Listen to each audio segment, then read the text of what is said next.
ETF index mutual funds నేర్చుకుని stock మార్కెట్లో రాణించాలనుకుంటున్నారా? వెంటనే ఈ నెంబర్కి కాల్ చేయండి. నమస్తే, welcome back to Suman TV. Present మనతో పాటు ఉన్నారు ఎనలిస్ట్ మందర్ కృష్ణారెడ్డి గారు. నమస్తే సార్. నమస్తే మేడం. అయితే ఒక విషయం చెప్పండి సార్, ట్రంప్ స్టార్టింగ్ లో మాగా అని పెట్టారు కదా, మేక్ అమెరికా గ్రేట్ అగైన్ అని చెప్పేసి, ఏది చేసినా నా సిటిజన్స్ కోసమే చేస్తున్నానని అంటున్నాడు, చేస్తున్నాడు. కానీ మరి అమెరికన్ సిటిజన్స్ ఎందుకు ట్రంప్కి అగెనెస్ట్ గా ఇప్పుడు ఏంటంటే ట్రంప్ దిగిపోవాలి, రాజీనామా చేయాలని కూడా పెద్ద ప్లకార్డ్స్ ప్రొటెస్టులు చేస్తున్నారు. ఎందుకు అంత వ్యతిరేకత వస్తుంది అంటే ఈ విషయాల కన్నా ఎక్కువ వలసదారుల మీద అతను తీసుకునేటువంటి నిర్ణయాలని చాలా వరకు కరెక్ట్గానే ఉన్నాయి. ఇట్లా పంపించడం వల్ల అక్కడ వాళ్ళకు ఉద్యోగాలు దొరుకుతాయి, వలసదారులు బయటికి పంపించడం వల్ల అక్కడ వాళ్ళకు ఉద్యోగాలు దొరుకుతాయి, వాళ్ళకు ఉపాధి అవకాశాలు మెరుగుపడతాయి అనేది అంతవరకు అందరూ ఒప్పుకున్నారు. కానీ ఇరాన్ యుద్ధం ఏదైతే ఉందో ఇది కోరి తెచ్చుకున్న యుద్ధం. ఇరాన్ వచ్చి వీళ్ళ మీద బాంబు వేయలేదు, ఇరాన్ వచ్చి వీళ్ళని బెదిరించలేదు, మేము చెప్పినట్టుగా ఇరాన్ వినలేదు. వాళ్ళ దగ్గర ఉన్నటువంటి నిల్వలు, యురేనియం నిల్వలు ఏవైతే ఉన్నాయో అవి మాకు ఇచ్చేయమని అడిగారు.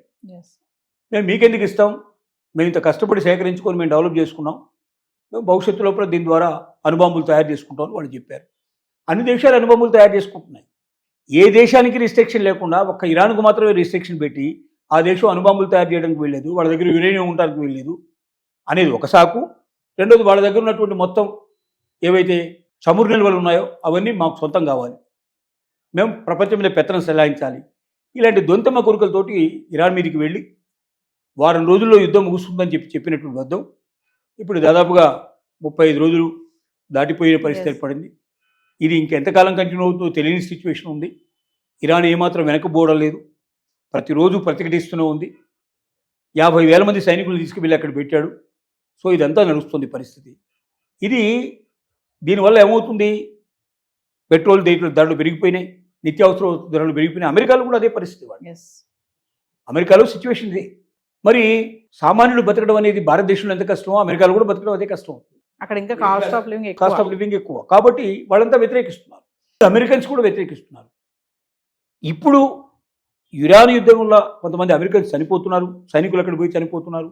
విపరీతమైన ఖర్చు, ఇప్పటికే లక్షల కోట్లు ఖర్చు పెట్టారు, ఇంకెన్ని లక్షల కోట్లు ఖర్చు పెట్టాలో తెలియని పరిస్థితి. ఖచ్చితంగా అమెరికా గెలుస్తుంది, గ్యారెంటీగా అక్కడ ఉన్నటువంటి చమురు నిల్వలు మనకు దొరుకుతాయి, మనం పెత్తనం చెలాయిస్తాం అనేది అటుపట్టి మొత్తం యూరోపియన్ దేశాలన్నీ దీనికి వ్యతిరేకమైనవి.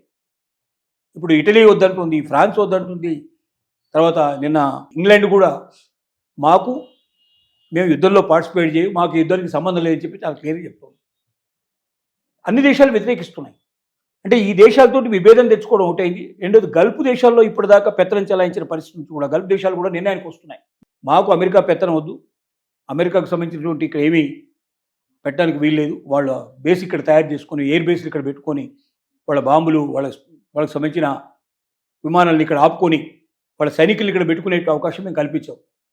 మీరు మాకేదో రక్షణ కల్పిస్తారని ఇంతకాలం మేము ఆశించాం. మీవన్నీ కూడా సైనిక శక్తులన్నీ అక్కడ ఉన్నా కూడా రోజు మాకు సంబంధించినటువంటి నష్టం విపరీతంగా జరిగిపోతుంది. మీరు ఉంటేది లేకపోయింది, మా దేశాలన్నీ కలిపి మేమే సైన్యాన్ని తయారు చేసుకుంటాం, మేమే కొనుక్కుంటామని, రాకెట్లు కొనుక్కుంటాం, కావాల్సినటువంటి అన్ని రకాలైన బాంబర్స్లు మేము కొనుక్కుంటామని వాళ్ళు ముందుకు వచ్చారు. సో కాబట్టి ఏమవుతుందంటే ప్రపంచ దేశాలతో ఉండే సంబంధాలు మొత్తం నశించిపోతున్నాయి. ఇప్పటిదాకా ఉన్న పెత్తనం నశించిపోయే పరిస్థితి ఏర్పడుతుంది. లక్షలాది కోట్లు నష్టం రోజు సంభవిస్తోంది, సైనికులు చనిపోయే పరిస్థితులు ఏర్పడుతున్నాయి. ఇన్ని రకాలైనటువంటి ఘాతుకాలకు ఒడిపెట్టినట్టు వాడేవాడంటే ట్రంప్ తీసుకున్న నిర్ణయాల వల్ల ఇదంతా జరిగింది. కాబట్టి అమెరికాకు నష్టం చేకూర్చేటువంటి ట్రంప్ ఇంకా ఉండడానికి వీల్లేదండి. లక్షలాది మంది బయటకు వచ్చేసి ప్లకార్డులు పట్టుకొని అన్ని రాష్ట్రాల్లో నో కింగ్స్ అని చెప్పి వాళ్ళు బోర్డులు పెట్టి, అంటే కింగ్ లాగా పెత్తనం చేయడానికి వీల్లేదు.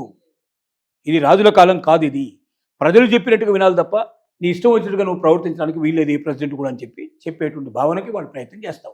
అంటే ట్రంప్ తీసుకున్న నిర్ణయాలు ఇటు మన వాళ్ళకే కాకుండా అక్కడున్న వాళ్ళకి కూడా ఇబ్బందులు చేకూరుస్తున్నాయని అనుకోవచ్చు. విపరీతంగా ఇప్పుడు అమెరికన్స్ కూడా రోజు పెట్రోల్ ఇంత ముందు దొరికేదానికన్నా ఇప్పుడు దాకా 25%, 30% అక్కడ కూడా రేటు పెరిగిపోయింది. రోజు వాళ్ళు ఎక్కువ పెట్టుకోవాల్సిన పరిస్థితి ఏర్పడుతుంది. అక్కడ పెట్రోల్ అంటే చాలా అవసరం తనకి, ఎందుకంటే ఒక్కోడు 200 కిలోమీటర్లు 300 కిలోమీటర్లు ప్రయాణం చేసి ఉద్యోగాలు చేసి వస్తారు. కాబట్టి వాడికి ప్రతిరోజు పెట్రోల్ అవసరమే. పెట్రోల్ ధరలు పెరిగిపోయాయి, డీజిల్ ధరలు పెరిగిపోయినాయి, గ్యాస్ ధరలు పెరిగిపోయాయి. మన ఇండియాలో మనం ఎట్లయితే అవస్థలు పడుతున్నామో వాళ్ళు అవస్థలు పడుతూనే ఉన్నారు. రెండోది, లక్షల కోట్లు ఆవిరైపోతున్నాయి. అది ఎవరి డబ్బు? ప్రజల డబ్బే కదా. సో కాబట్టి వాళ్ళు మనకన్నా ఎడ్యుకేటెడ్స్, మనకన్నా ఎక్కువ ఆలోచించేవాళ్ళు. కాబట్టి నీ వల్ల ఏదో వలసదారులు వెళ్ళిపోయి మాకేదో ఉద్యోగాలు దొరుకుతాయి అనుకుంటే నువ్వు అసలు అమెరికాకే ఎసరు పెట్టేటట్టుగా ఉన్నావు. మొత్తం ఇతర దేశాలతో ఉన్న సంబంధాలు నాశనం అయిపోతున్నాయి. తర్వాత డబ్బు పోతుంది. మన సైనికులు అక్కడికి పోయి ఉన్నారు. ఏ క్షణంలో సైనికులు చచ్చిపోతారో తెలియని పరిస్థితి. ఇప్పటికే కొంతమంది ఆల్రెడీ చనిపోయి ఉన్నారు, కొంతమంది గాయపడి ఉన్నారు. అందువల్ల అమెరికన్స్కే రక్షణ లేనటువంటి విధానాలు రూపొందించేటువంటి ట్రంప్ మాకు అక్కర్లేదని చెప్పి వాళ్ళు నిర్ణయిస్తుంది. ఎస్. అది జరుగుతున్న విషయం. అంటే సార్ ఇప్పుడు ఇవన్నీ చూస్తున్నాం కదా, ఈ ట్రంప్ రిజైన్ చేసే ఛాన్సెస్ ఉన్నాయి అనుకోవచ్చు అంటారా? వాడు చచ్చినా రిజైన్ చేయడు. ట్రంప్ రిజైన్ చేయడం అనేది సాధ్యమే కాదు. చివరికి హాస్పిటల్లో పడి కొత్త ప్రాణం కొట్టుకులాడుతున్నా నేను ఉండాల్సిందే అని అంటే మాట తప్ప ట్రంప్ను తీసే విధానం కూడా అవకాశం లేదు అక్కడ. చాలా తక్కువ. ఎందుకంటే రికాలింగ్ సిస్టమ్ అనేది అమెరికాలో పెద్దగా లేదు, కొన్ని దేశాల్లో మాత్రమే ఉంది. కాబట్టి ప్రెసిడెంట్ తన పదవీ కాలం ముగిసేదాకా అందులోనే ఉంటాడు. పదవీ కాలం అయిపోయిన తర్వాత పోయినసారి ఫస్ట్ టైం ఎలక్ట్ అయినప్పుడు కొద్ది రోజులు డ్రాగ్ ఆన్ చేశాడు. ఎలక్షన్లో సరిగ్గా జరగలేదని, ఎలక్షన్స్ అన్యాయంగా జరిగాయని, అదని ఇదని ఒక 5-6 నెలలు 4 నెలల పాటు దాదాపుగా కంటిన్యూ అయ్యే ప్రయత్నం చేశాడు.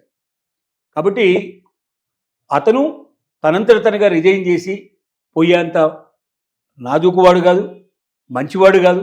అతను అనుకున్నదే అతను చేసి తీరుతాడు. కాబట్టి అతనికి పదవి కాలం ముగిసేదాకా ఈ పరిస్థితులన్నింటినీ ఎదుర్కోవడానికి ప్రపంచ దేశాలకి ఇబ్బందే, అలాగే అమెరికన్స్కు ఇబ్బంది, అందరికీ ఇబ్బంది. Thank you.